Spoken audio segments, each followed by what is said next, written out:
everybody, this is No Bullshit Gaming Podcast 2.5 Gamers, session number 42. We are sharing actionable insights, dropping knowledge from our day-to-day user acquisition, game design, and ad monetization drops, but also discussing latest industry news from time to time while having so much fucking fun. Let's not forget, this is still foreign conference discussion vibe. Let's not take it too seriously. Why are you smiling? What the fuck? Come on. It's fucking fun. So It's fucking fun. Well, of course. There we go. Carpe YOLO. Carpe YOLO, Felix. The Carpe YOLO. That's how it is. And we have, actually pretty busy agenda. So we are going to talk about some expansion on the Sexist from the previous session. And we are going to talk about Gold and Goblins game. And, we are going to review it. Before we do that, what's up? What's up? If you've built a mobile game for iOS or Android, you've experienced user churn. You can win those users back, but it's getting more and more expensive, even more so to acquire totally new users. Enter cross-promotion with Addictive. By identifying your users likely to churn early, you can showcase another game in your portfolio before they leave forever, transforming a lost user into a new user, increasing your revenues. Learn more now at addictive.com. What's up? What's up? Survive another week with the kid. We'll be 3 weeks next week. Oh, So congrats, that's great. man. I had lunch this week with an industry friend who was like, "Oh, you guys like on the pod, you seem like such good friends." And I'm like, "Yes, we are." But let me just say this: no one knows how to piss Matej off better than I do. Is this true? Maybe. Remember when I played that prank on you when I said UA was dead in front of another person? You were angry at me for like 2 days before like coming and confronting him. He's like, "Why did you say in front of that guy that UA is dead and nothing's happening?" I was like, "To piss you off. It was a joke." And you're like, "Oh." Yeah. And you are saying this story for like half of the year. Where's another story? Give me another example. I can piss Matej better than anyone else. There you go. We'll make a new story in Barcelona Games Forum. Oh yeah. Just wait a few minutes until we get to the news. I'll show you how to piss Matej off. Okay. No, actually, when I was doing the post production of our last session, I realized that when Jakub was talking about the Gods of Victory, I was actually saying something because I tried to, make shit of him, but I was muted. I didn't know because I was holding the mic in Maldives, and I was like, why the fuck is he not responding? Like, well, it was kind of funny, and it's like nothing. And then I just realized, like, shit. It's like, oh my god! So it's good. Well, so let's see how it goes. But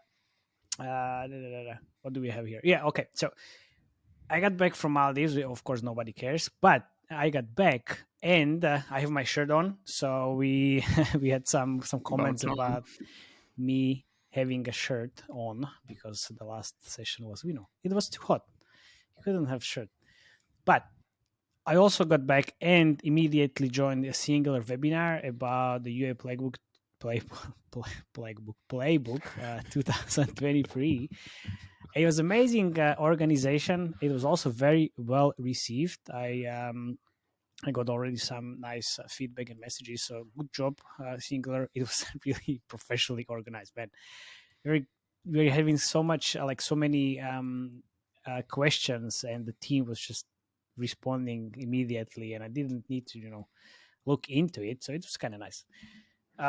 And one of my friends told me I'm already like Arnold Schwarzenegger with like Mobile Strike. So he opens the fridge and I'm there. So he opens up LinkedIn and I'm there as well. So I might just try to stay away from some webinars next year. So I'm not so annoying as I am at the moment. But yeah, fuck it. Yeah, that's a good benchmark. If you see people in your fridge, you know they're everywhere. Yeah, exactly. Modern Arnold Schwarzenegger. There you go. Carpe YOLO again. There we go. Also, makers of Gold and Goblins Studio, Red Cell Games, are fans of the podcast. So we're talking about your game, which is amazing. So guys, kudos to you for making a great game. And also for everybody else from the industry, thank you very much for supporting us in the battle against the sexist ads by sharing our previous podcast with your network. It really means a lot to us. And what I can say, this is definitely not our last attempt to stop this behavior. So yeah, let's be connected and try to battle it together. Yeah. So I wanted to expand a bit actually on what you talked about last week, because there's a very good insight that you gave kind of from a UA perspective. And I just wanted to expand on it a bit and talk about from what I see an Admon perspective, because, there's two places you can kind of block this type of behavior, right? But from an ad point of view, this is an issue like I'm faced with every day. And how it works from like what I do is we show sometimes millions of ads a day, and we have to rely on complaints that are sent to us about sexist ads. So we get a complaint, it's flagged, and then we go into our mediation, we look at ad review, and then we find the ad, we look at it, and if it's bad, we block the advertiser. Super easy, right? Super easy choice when it's a small advertiser. So I just wanted to talk about this situation I had with State of Survival in August. So Pretty big game. Yeah, pretty big game, huh?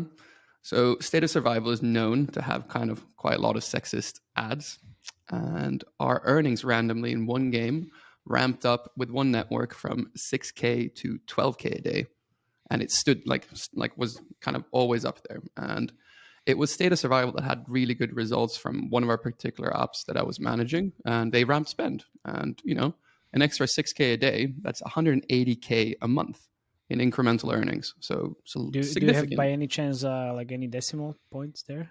No, I don't actually. No, any decimals? No, I stuck away from them because there's this schoolyard bully, and then I was changing to try to be part of the cool kids. Yeah, maybe if they start picking on me, I can get back to my decimals. No, you should. Yeah, well, you need to get back to decimals because now that's your signature move. There we go. You need to show the bully the decimals. Yeah, exactly. Give me the decimals. All right. So anyway, I was looking at the ads that were shown in the game, and we got quite a lot of complaints. Like 30% of the creatives they were showing were bad. So the network that this was being shown through was Unity. I messaged the AM, and I sent the particular creatives that I wanted blocked. And basically, I blocked the bad creatives on a creative level instead of blocking on an advertiser level. That worked for about 3 or 4 days, and spend dropped by about like 3K a day. So half of the incremental earnings were gone. But then, they got clever and added new sexist creatives and spend again ramped to 6K a day, right? Extra. So, in Admon, you're always reactive, and it's very hard to be proactive. Like you can make block lists and everything, but it's never foolproof because new games come out, things like that happen. But it's only 30% of networks that you can block advertisers on a creative level. It's the exception, not the norm. So now you're faced with this issue. Like this game, State of Survival, makes us an extra 180K a month right now. So that's usually when I need to to raise the issue, especially if the company I'm representing is a public company. So in this time, management was fully supportive. We blocked them as a whole because it wasn't really worth it. But the deciding factor and where the decision usually lands, if the app is adult and you get a lot of complaints, usually you don't block this kind of stuff. But by the way, State of Survival is plus 12 in the App Store, which is insane when you think about it and when you look at some of their creatives. So where I was trying to get to with this little story is I just wanted to shed some light on how it works from an Admon perspective. And from my view, there's two things that would greatly alleviate this situation if it was true. And that is first thing, ads have to match the age rating that of the apps that you're advertising in the app stores. And the second point is it would really help me from an Admon perspective if every network allowed creative banning on a creative level instead of just on an advertiser level. And yeah, I really think these two things could greatly help to reduce the amount of sexist ads in our industry. Does it mean that not all networks allow that? Yeah. Yeah, exactly. So for example, if I'm blocking on AppLovin, you can't block creative level there, I think. I'm actually not sure about AppLovin, but I might get in trouble. But yeah, it's not the norm. So it's only a few networks you can do it on. Okay, so if you don't do it on creative level, then you need to do it on publish level, right? Yeah, exactly. Okay. But these are the amounts that you're sometimes faced with. They're pretty big amounts, right? And usually you have to get management to decide on that. So it's like, yeah, big issue. Yeah, it is. It's fucking suck. So let's try to fight this so we don't need to deal with that anymore. Yeah. On the both sides. Yeah. It's an uphill battle, but we are ready. We're fucking ready. Yeah. There you go. Oh, Remo. Oh, okay, Are you taking a bow for the next segment? Yeah, next segment, very small one. I always said this. Matej always disagreed. Here's the truth. It happened as I thought it will happen, which means the FTC has officially said that it's trying to block the merger of Activision Blizzard with Microsoft. He's trying to block. It's not blocked yet. Let's see how this It's not ends. over till it's over. You know exactly. So let's not. Yeah, Mr. Bobby Kotick yesterday ran an email throughout the company that everything's good and they're just gonna fight it in a just trial and everything will be great. Which I guess we will see how it will go. But as I said, it will probably not fly that easy with the American regulator, which is happening these days. So we'll check it closely. But if this actually gets blocked, like I mean, on the final stage decision level, it will send a really big shockwave throughout the industry. So yeah, let's see how that one goes. Let's see how that one goes. So it's not Bunker final. Bobby. Fuck off. Bunker Bobby loves a fight. Like, come on, he loves a fight. Bunker Bobby wins. Dude. Always. Don't just smile yet. I'm super interested how the arguments will be going into trial. Like what will be, because it's pretty easy for like the sides telling that it's a monopoly when they pretty much take on Call of Duty and just put it behind Xbox and everything Microsoft pretty much and take it out. But I don't know where was I? Somebody was saying it that it took. It's not gonna happen. It will go through. It took the best movie of the year 1 month to get 1 billion, and it took 10 days for Call of Duty. It was Laura and the yeah. There. So that was a good example of the scale we're talking about. Yeah, but again, it's not over yet. So let's check. Let's check in a few months. Well, it's not gonna be in a few months actually. It's gonna be longer, I guess. Yeah, it's gonna be long. So we'll see. Okay, we can now move to the topic of today, which is a review of the Gods and Goblins game. And as I mentioned at the beginning, there is a Red Cell Games behind the games, guys who made Adventure Communists. So what a great genre expertise, right, Jakub? Yeah, we'll get to that. Yeah, of course you will get to that. So just briefly, game made like 45 million since appearing on the App Store. That from what I just looked at the beginning of 2021. And that was only in-app purchases, which is a nice like 3 to 4 million a month. Again, only for in-apps. I don't want to spoil it completely, but I had a peek to Felix Admon part and the game is monetizing super well on ads, making it 50-50 split. You can do the math, right? So, do you know, guys, Felix and Jakub, what is this ratio or situation called within the UA managers? The 50-50 split. A gold mine. Okay, one way. Okay, that's a good one. The goblins are in the mine, so it's easy. Oh, Jakub, make a guess. Home run. Jakub, come on. Don't know.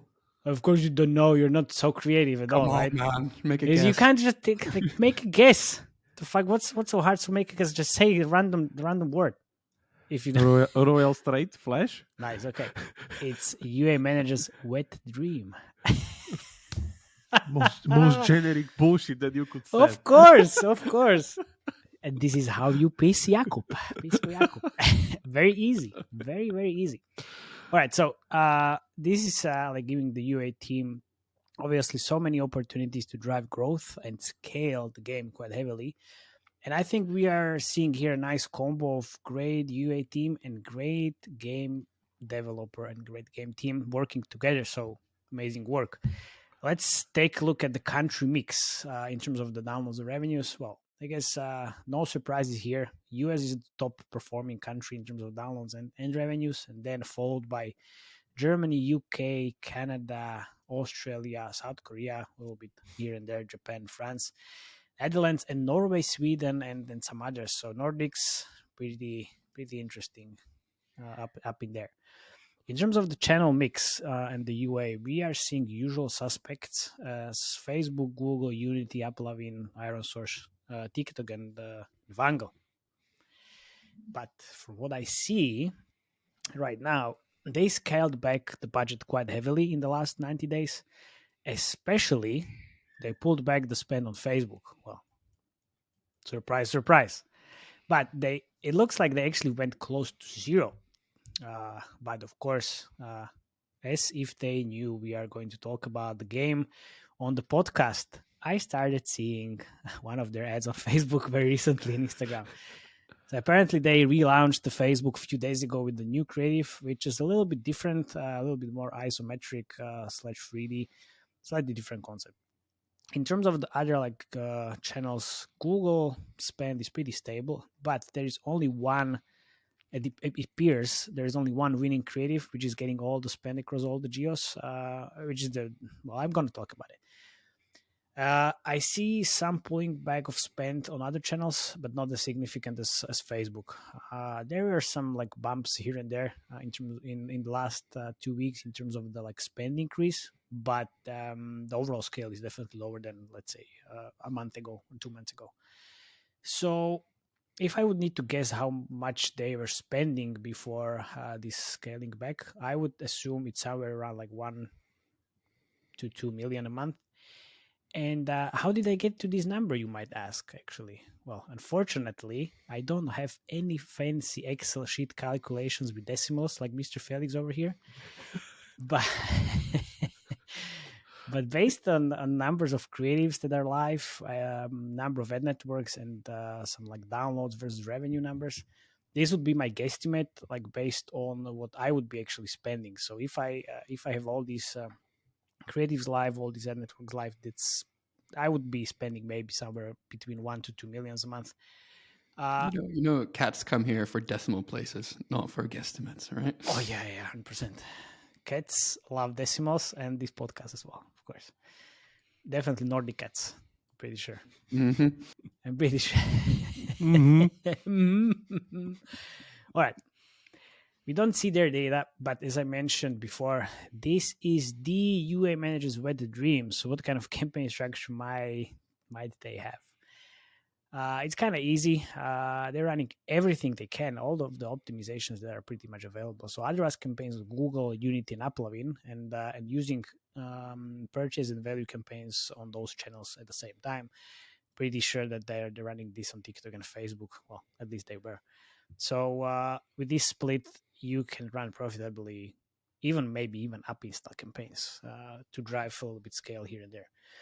So in terms of the creatives, they found their own creative winners, which is working super well for them, and now they're trying to iterate on it quite heavily. It's usually around the creative concept is usually around goblins drilling and trying to find gold, upgrading their pickaxes or machines to drill more and more resources. This creative has actually everything, in my humble opinion. Resource management, it's showing upgrades, progression in drilling as well. And they're also showing in these creatives at least some concepts like what actually player can achieve, different levels. But what I'm a bit skeptical about is the fact that this is basically only one concept they are banking on that works well.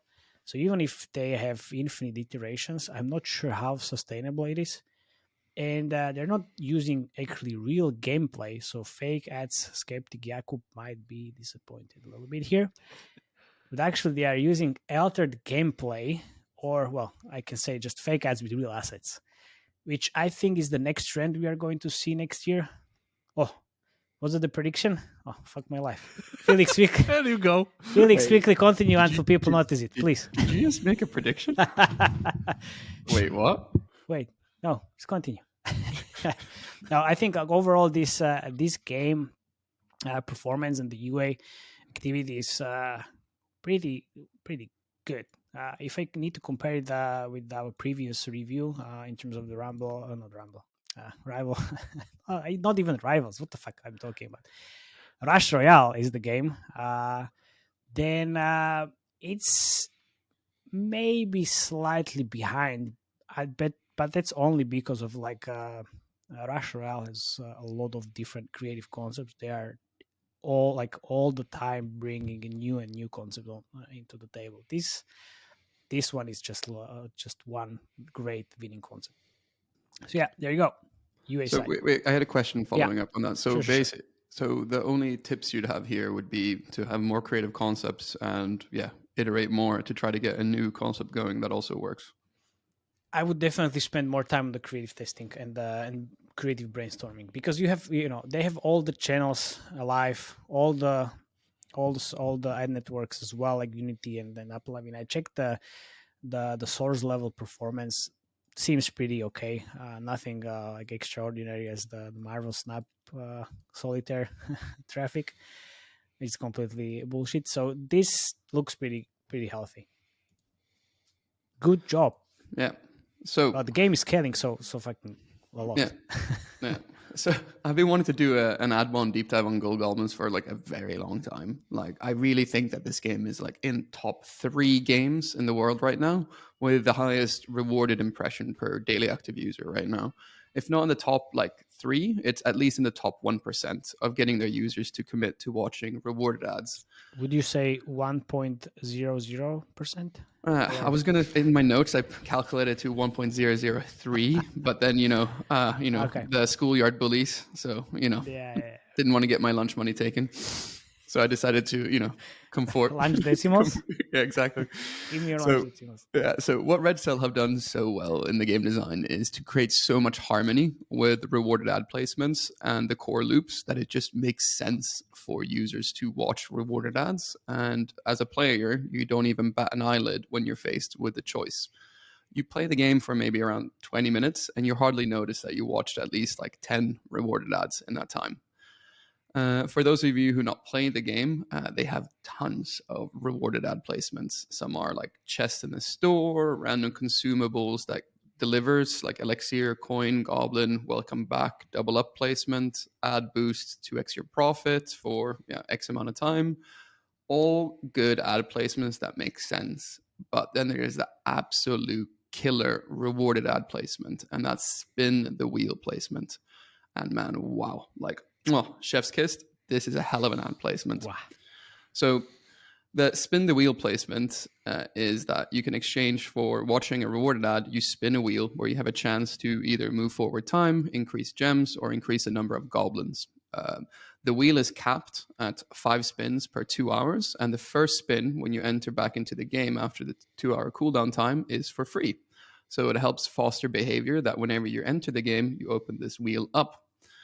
So which in turn, so how the game loop works is that the gameplay is designed so sometimes you're just sitting and waiting for goblins to hack away at some stones, and at that it says the exact time it will take to finish hacking away on the stones. The wheel, the spin the wheel has 8 slots. 4 of these slots help to speed up time. So when you're just in one of these holding moments, you always just go and watch a rewarded ad from the wheel. And for me, it's one of my I think the best executed rewarded ad placements, because it's so many rewarded ads you can watch, and it's just so good. So beautiful. And I think that the cherry on the cake here as well is during events, which are super fun to play, by the way. And during an event, it's a separate spin the wheel ad placement, so you also have another further 5 spins on another cooldown timer. So even the shop is separate. Yeah, the event. Yeah, exactly. So how the core loops work with the wheel is so good, so good. You wanted to interrupt, Matej? What's up? No, I just want to say how beautiful it is. Yeah. By the way, one misconception: the wheel can give you 1 more high-level goblin, not more goblins, because there's a different thing which limits the number of goblins. Yeah. So I had a look in our favorite data tool, not our second favorite, because with Rush Royal episode, all that SDK data was wrong. So never using that one again. Boof, out. So this time I looked in our favorite one only, and active users in the last 4 weeks was 1.4 million on both Android and iOS. 185K of those were from the US, and some top geos, which Matej also said before, Denmark, Sweden, Norway, because we absolutely fucking love goblins in Scandinavia. Germans love cars, the French love cigarettes. Us Scandinavians, we love two things: flat pack furniture and goblins. Anyway, 1.4 million DAU. I'm going to go on a limb here, and I think that the impressions per DAU on a normal day for rewarded is somewhere between 13 to 14. Ooh. And I think on the low end, their ad viewer rate is at least 75%. So putting in the ECPM numbers that I've seen in the last 14 days, I think these guys have made at least 120K a day from ads. So compare that to their IAP revenue. That means, which was around like 3.7 million. Yeah. That means exactly what Matej said earlier. These guys are earning somewhere between 50 to 55% from ads. And it's just an absolutely amazing Admon machine. So what I'm like, I know what I'm saying here, but like I have a feeling that the session lengths are about like 19 to 20 minutes. So, but I'm pretty sure that 6.5 of those minutes are spent like watching ads. And this is the point where I'm supposed to offer insight on how much like X or Y ad revenue they're missing out on. So my advice here would be, I don't know, give a goblin sunglasses or something. Just don't change anything because the Admon front is so beautiful. Yeah. Don't touch it. Yeah, don't touch it. Like, you're gonna mess it up. Don't touch it. No, this is great. I mean, I see the growth. Like as soon as they started running the UA, and there is like one interesting info, but I'm not sure if I can share. But if I could, I'm not. If you want to hear the like interesting information, reach out to me. So. I thought he's going to plug his newsletter there for a second. Okay. Yeah, I also thought so. Oh, nice. Okay, well, thank you very much for doing that. So if you want to hear that back channel story, sign up to my newsletter. There you go. Marketing. I want to miss an opportunity. I didn't want to do it, but you did for me. Thank you very much. All right, I want to hear the game design stuff on this. And just so you know, Jakub, since you yawned during my segment this like last week, I'm going to yawn during this one. Yeah, please. Sure, go ahead. Don't worry. History lessons coming as usual. Because in order to understand the future and the present, we need to look into the past, especially with this senior team. So looking back at the whole genre, back into the days of adventure capitalist, where idle genre was pretty much like a scalable Excel sheet. This has come a really, really long way forward of what's currently pretty much driving the whole genre. Just to remind like everybody, adventure capitalist, as I said, was just an Excel sheet. Increasing numbers where, the way to go. People liked increasing numbers, and then you reset that and do that again. So back in the days, I think there wasn't any idle game that was able to drive IAPs heavily. It was mostly ads, and that's it. Even in the beginning of Idle Miner, which is the next history example, which runs on this 3 like chair problem where you have 3 nodes, and if you upgrade one, the 2 other gets into imbalance, and you need to make the system better, and every time you touch it, it's get into imbalance. It was also first running on ads mainly, but afterwards the game also switched into 50-50, if I understood correctly, because Colibri added a lot of content and progression into it. Even though my guess is that they were adding these things after the next iteration, which is Trailer Park Boys, which did the really, really big evolution. Idle Miner doesn't have it that good as I would like to, or let's say maybe the game was kind of too far off after the global launch to add it in a way that I guess it's supposed to. But Trailer Park Boys really introduced a gacha into the whole genre. I mean, the shared system from Clash Royale, which seems like a RPG heavy mid-core gacha, but in the end it's just a genius trick how to pace content throughout an idle game, which means like you're collecting cards and you're getting better, and seems like a collection RPG mechanic, but in the end it's pretty much very well fitted for the nodes of the like parts of the game, which were before those like lemonade stands and all their fineries in Adventure Capitalist. It's pretty much the same. So that's like a very, very big driver. And what gacha brought into the whole thing, you have now stuff to buy that makes sense and that lasts. That's the most important thing, because before the whole thing got resetted with prestige mechanic and then you need to start over. Now with the new wave of these, let's say, gacha based idle games, the things that you get from gacha are permanent, therefore they have value, therefore you can buy them and they're appealing to be bought. Continuing on the history lesson, there's Adventure Communist, which pretty much remade the game after global launch halfway through into, again, a gacha-based game where pretty much gacha cards or whatever characters or what they were having, they are pretty much the multipliers of specific nodes and like the abilities and pretty much increasing your economy output. And they also had this like genius live up cycle. I don't know if they were already in Trailer Park Boys or Adventure Communists did that, where you pretty much have these short bursts of events where they last for like up to a week or something, and it's pretty much a copy of the current game, and you are able to progress very quickly, because this is one of the main issues with the idle genre, that if the numbers get too high, the progression gets too stale, and in order to get somewhere meaningful, it takes too much time. So starting from the beginning, it's great, but we don't want to do that in this game, because we wanted to ditch the prestige mechanics so we can have the permanent gacha stuff to be bought by real money. So somehow we need to do, again, the resetting, really, really nice feeling of starting from scratch. So why not do it through events? And that's what happened.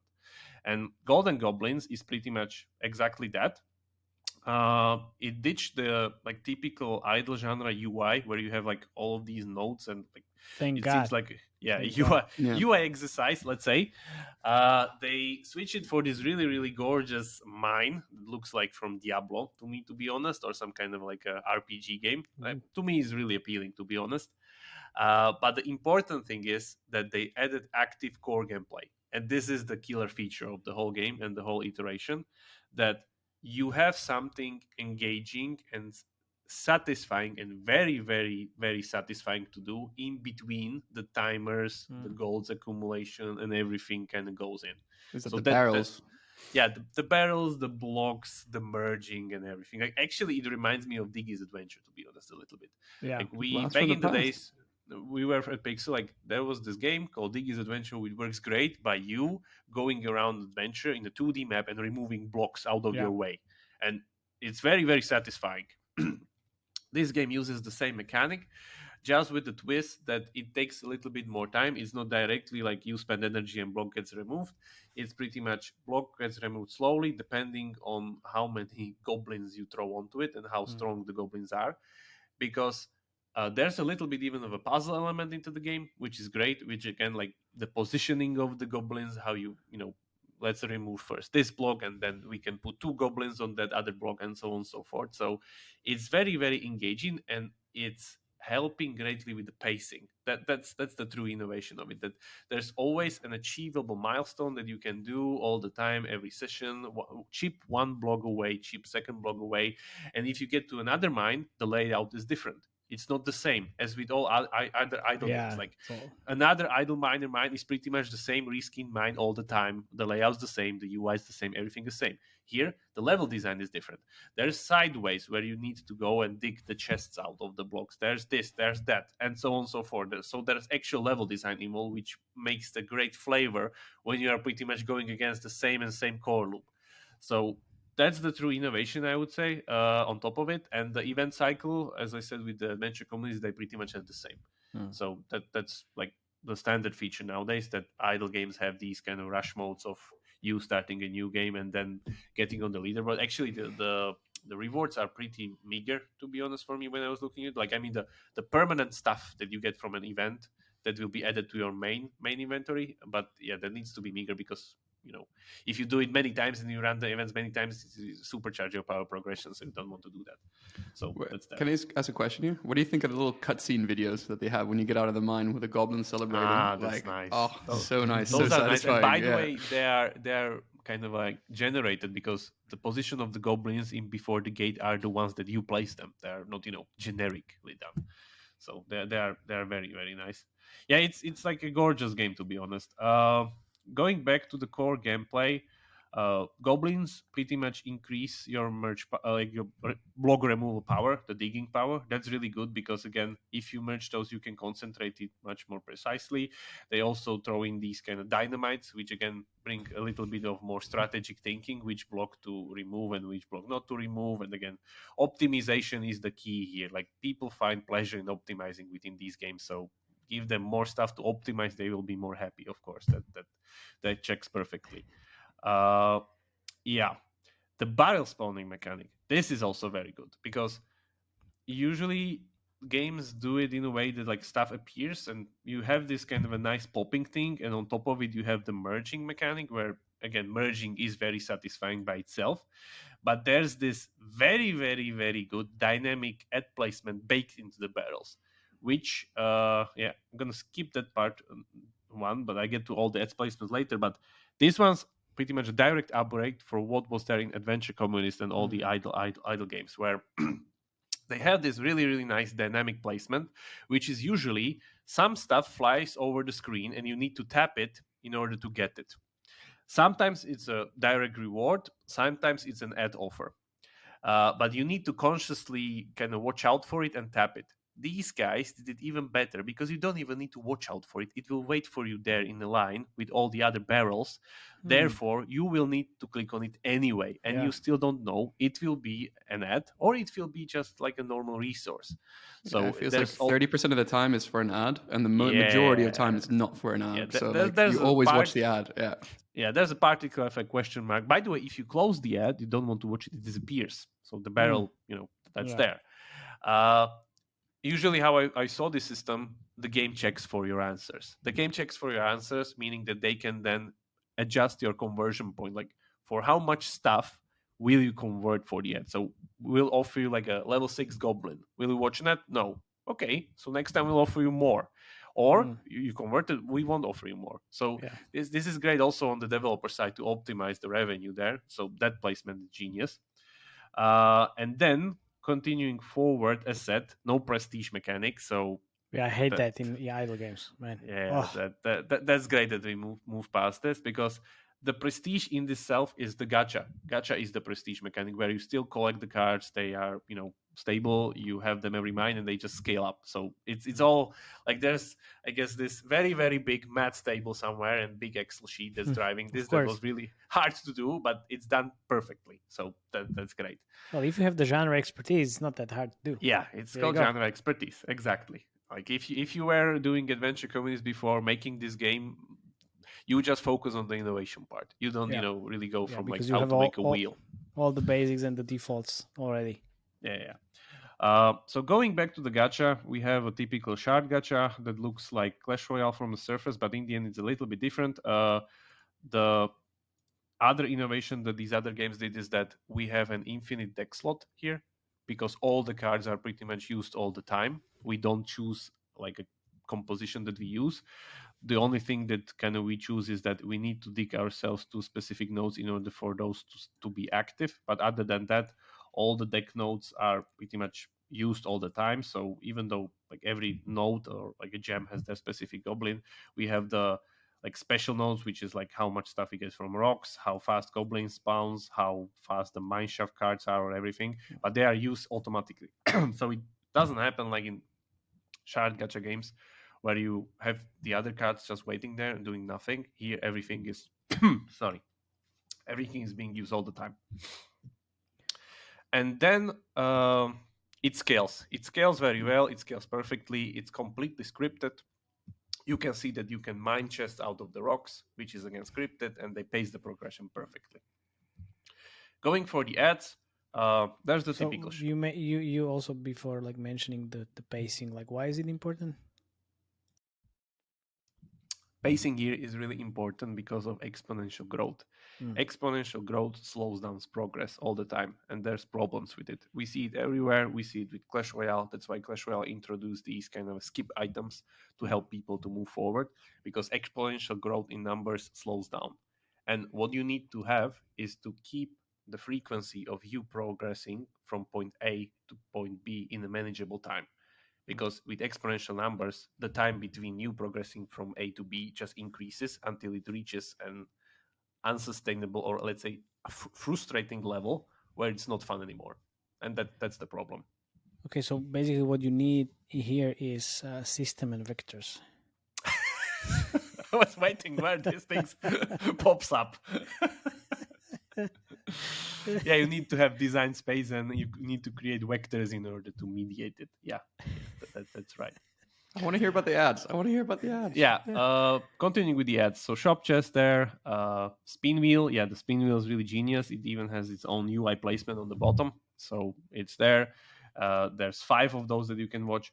It's great that they are pretty much not giving away that much economy, because you're just giving away goblins and time, and they will vanish away. So time is money. Just notice that there's no gacha content in the wheel because it's really, really cheap.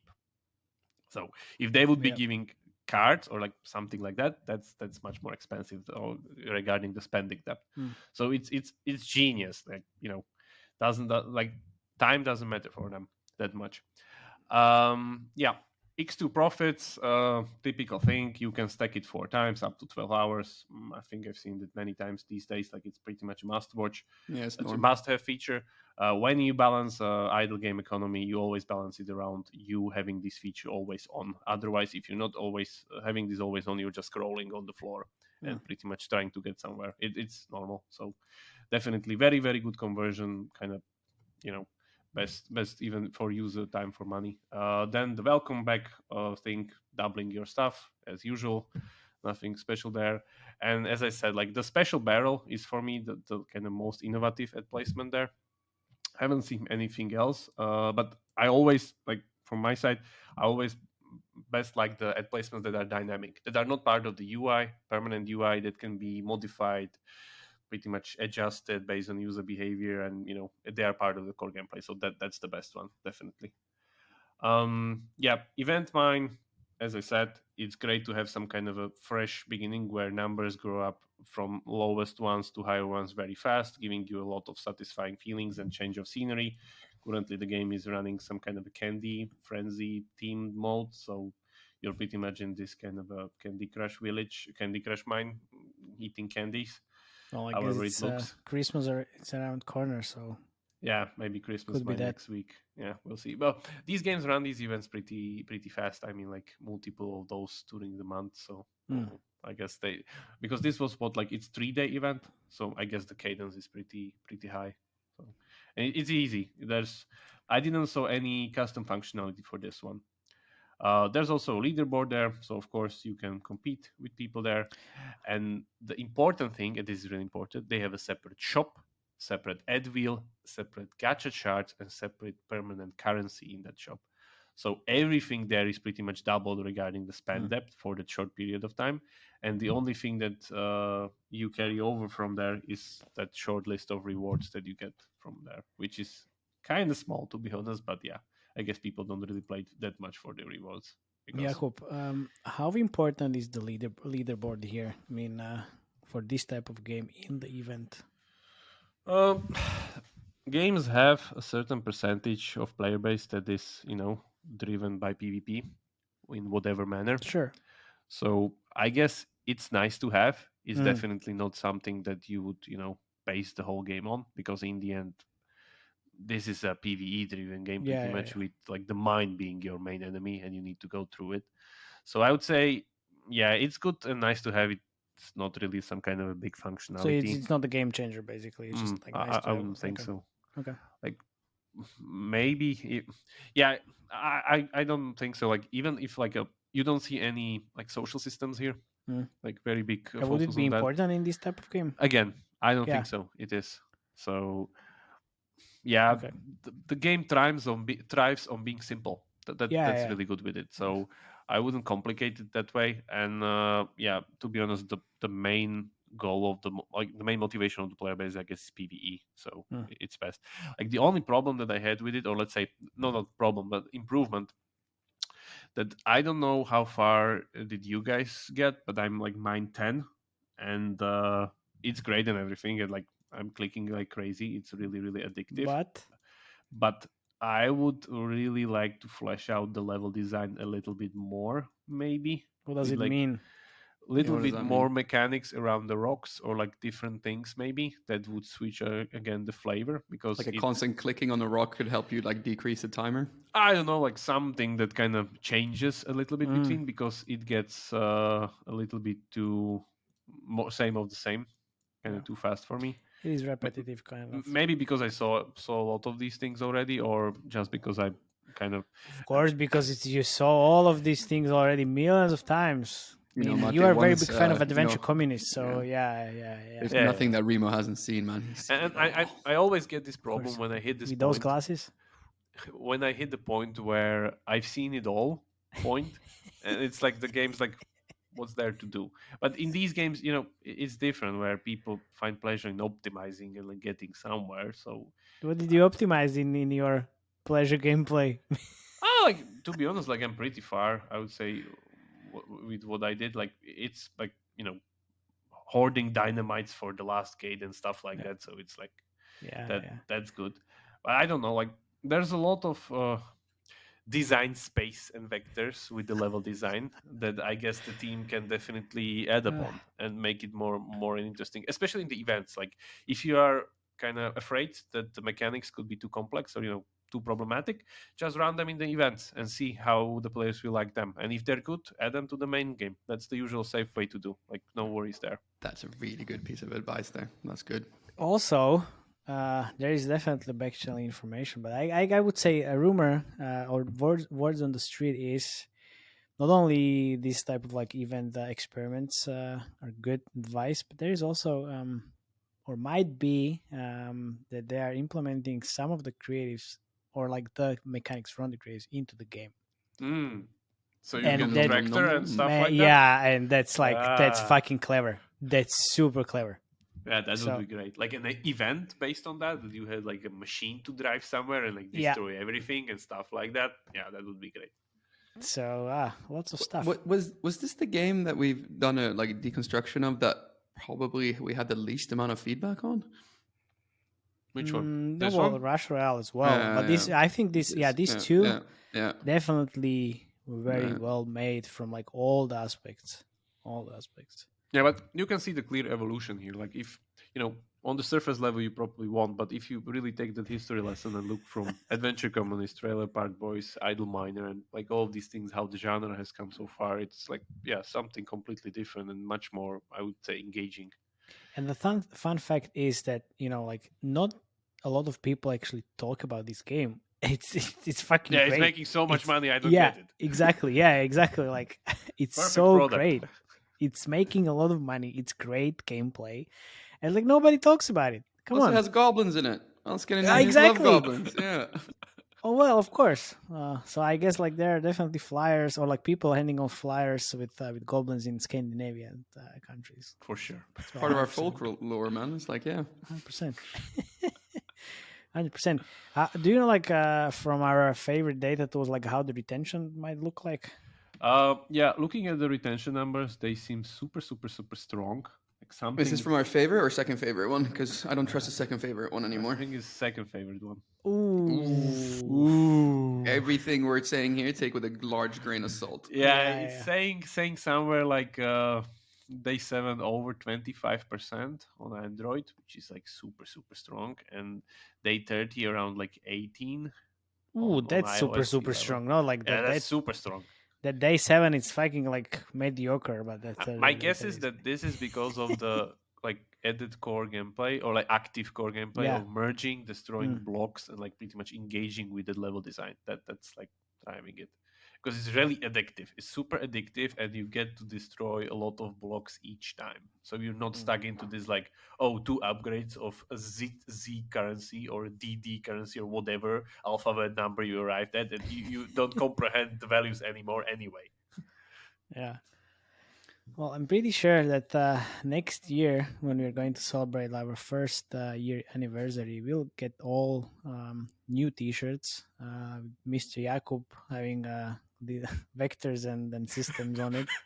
Felix with decimals and me with like either UA diversification or ASMR slicing. No, you don't get a shirt. You don't wear shirts. You don't get one. Yeah, okay then. You just get to sit shirtless. Okay, well that's fine by me.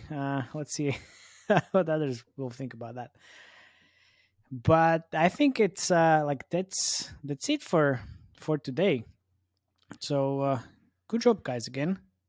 Yeah, it's always great to kind of review a great product. You learn something, we learn something, and yeah, it was a good one. Good to see the industry is moving forward. Yeah, definitely. And yeah, again, thanks guys for subscribing on YouTube and Spotify and Apple. It's growing really nicely and really appreciate it. So please keep doing so. Also, please keep sharing the insights with your industry colleagues and friends. We love you for that. And yeah, thank you very much, guys, Jakub and Felix. Until next time. Bye-bye. Thank you, Matej. Bye-bye.